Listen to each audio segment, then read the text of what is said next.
Ito daw itong uri ng damo na to, nabisa daw to gamot sa pigsa. Yung mga pigsain dyan, ito may solusyon na sa mga tawagin kuan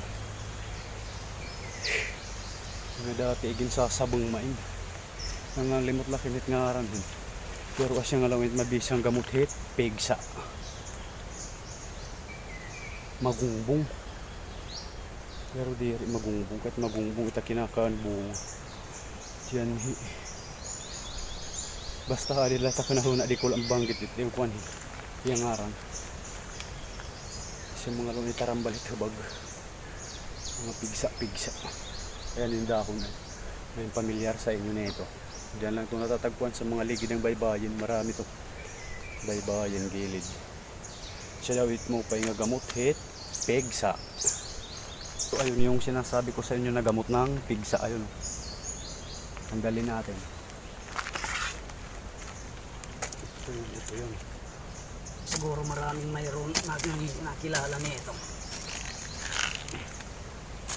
Sa mga gilid-gilid ng lang to, baybayin. Marami to. Ayan. Kung sino ang pamilyar nito sa inyo. Kaya lang daw dito yung pigsa para magamot. Ito yun, yung bakong pala bakong. Naalala ko na bakong to. So ayan, bakong. Dito sa mga taga-Samar, ito yung bakong. Gamot daw to ng pigsa. Ito dati, naalala ko pa, parang ginagawang bandaritas din to yung na. Kasi nang nakaraan, mga panahon, nanguha kami nito, parang ginawang bandaritas ata yung